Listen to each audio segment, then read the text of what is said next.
Right now at 6, a weather watch alert for some big rains pushing through the state. The latest coming up. Brooke Griffin is going to give us a first-hand look at the flooding impacts in northwest Connecticut. Plus, flooding from last week's storm still very much an issue at one condo complex. One local lawmaker now stepping in to help. Her message right now at 6. Fox 61, Connecticut's news station, begins with a weather watch alert. And first at 6, we begin with the Weather Watch Alert. Good morning. Thanks so much for being with us this Monday, America Areas. Good morning, everybody. I'm Angelo Bavaro in for Tim. Heavy rain causing flooding in some parts of the state yesterday, and more rain still falling this morning.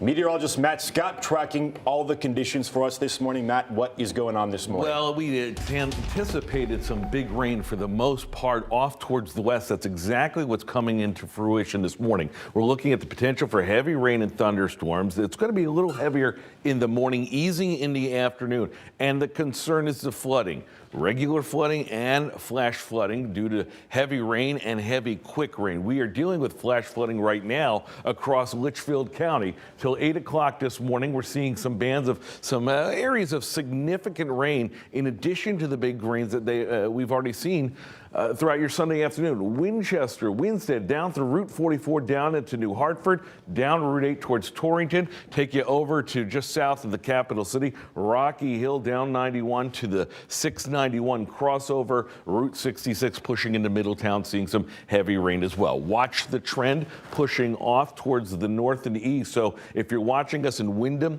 Tolland County, stand by. You may be seeing some heavy rain over the next couple of minutes into the next hour or so. The rain, it has a couple of very intense cells, and so we'll keep an eye on the flash flooding potential with those. Thunderstorms, yes. Will they get to severe levels in other ways? I don't think that'll be the case. Wind is not an issue. Tornadoes not an issue either. By 5 o'clock, things are getting a lot quieter. Certainly some good news as we look for temperatures under humid conditions to remain in the upper 70s. We'll talk about that part of the forecast and the rest of the week coming up, but let's go to Litchfield County, where Brooke Griffin is standing by in Norfolk with an update on a couple of roads that have already been washed away.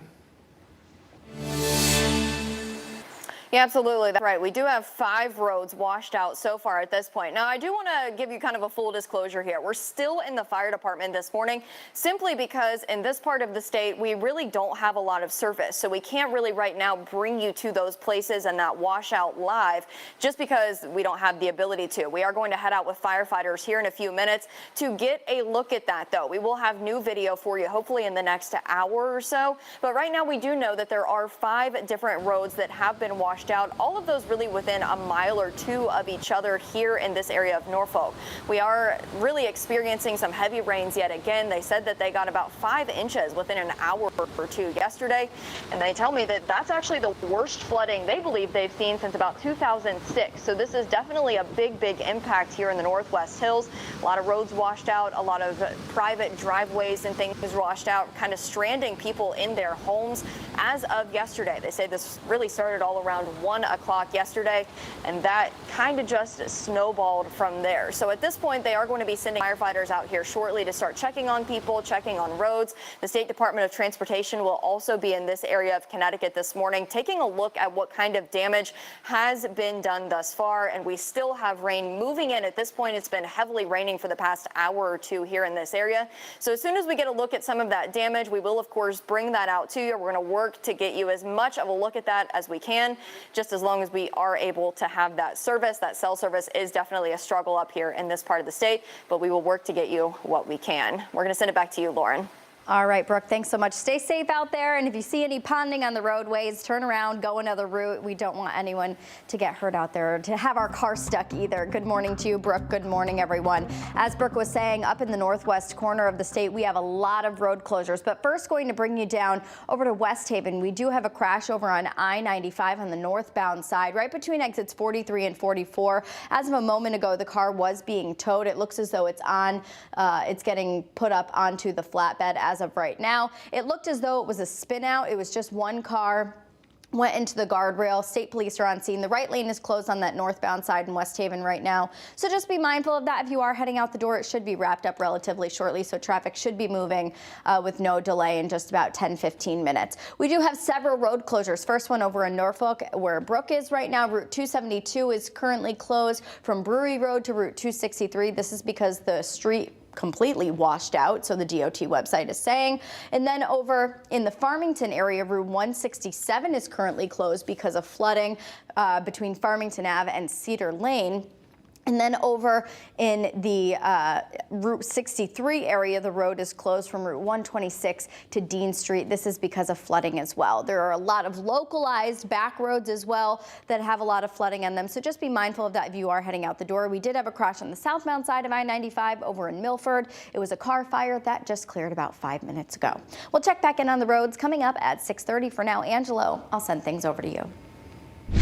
Developing in New Haven this morning, police are looking into what caused a serious three-car crash that left 2 people in critical condition. That crash happened on Foxon Boulevard yesterday afternoon. Investigators say a car was traveling east when it crossed into oncoming traffic, crashing into 2 other cars. One driver is okay, the other 2 have serious injuries.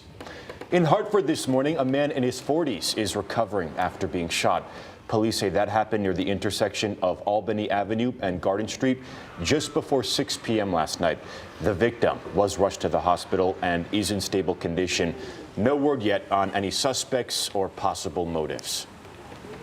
Well, this morning in Meriden, a 19-year-old is in custody in connection with the deadly stabbing of a 44-year-old man. Yosu Ortega Torres is charged with murder. He's being held on a $5 million bond. Police say he stabbed Justin Sloan on Saturday night. Sloan was found in the 800 block of Hanover Road. He was taken to the hospital where he died. Officers arrested Ortega Torres yesterday after a standoff at a home on Melville Avenue. The men and women in the Meriden Police Department showed last night just the great work that they do every day in making sure that the individuals that are committing these crimes and acts of violence in our city are brought to justice. The police also say that Ortega Torres and Sloan did not know each other. Happening today, a man accused of a deadly shooting 4 years ago is expected to appear in court. Gino McMahon faces several charges, including murder for the killing of Eros Diaz. Police say Diaz died in a shooting on Winship Street back in June 22nd of 2019. McMahon was taken into custody after a lengthy investigation. He's being held on a $3 million bond. To Rocky Hill this morning, where people who live at the Cedar Hollow condo complex are still picking up the pieces from last week's devastating floods. It's been nearly a week since the storms left muddy water in their basements. As people wonder what will happen next, many losing more than just their homes. One resident says he lost a beloved family tree.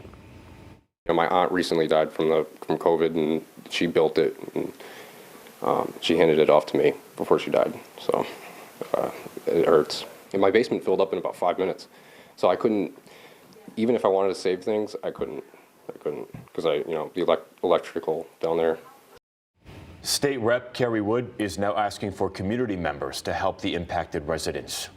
Perhaps giving some money to cover people's stay in hotels, giving some money to help with the remediation process. If there's any construction companies out there, one of the needs that I heard today was 30 sandbags. It's raining all week. The rain will still come into these units if we don't put sandbags around the back. So 30 sandbags, does anyone out there have those? These are all things that I'll be working on over the next few days. And if anyone's listening that would like to step up and help, I think they can use it desperately now. And Representative Wood says she is working with the town on what ways people can help those impacted. Happening today, former Connecticut Governor Lowell Weicker Jr. will be laid to rest. A funeral and memorial service is going to be held at 10:30 this morning at St. Barnabas Church in Greenwich.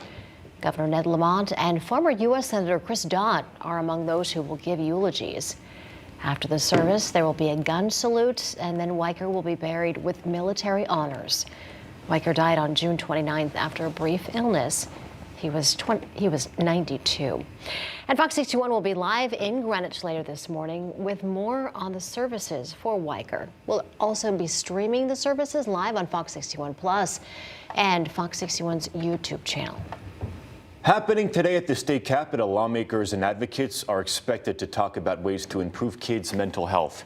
That's happening at noon at the Legislative Office Building in Hartford. Officials say this is part of an ongoing effort by lawmakers to evaluate the needs of kids and the services needed to help those with behavioral health issues. Also happening today in Farmington, a discussion on what's being done to expand the SNAP benefits program and what this could mean for you. That's happening at 1 this afternoon at UConn Health Center. Congresswoman Jahana Hayes' office says that discussion will be focused on the assistance in the Farm Bill, which includes disaster aid. Mississippi Congressman Benny Thompson will also be in attendance there.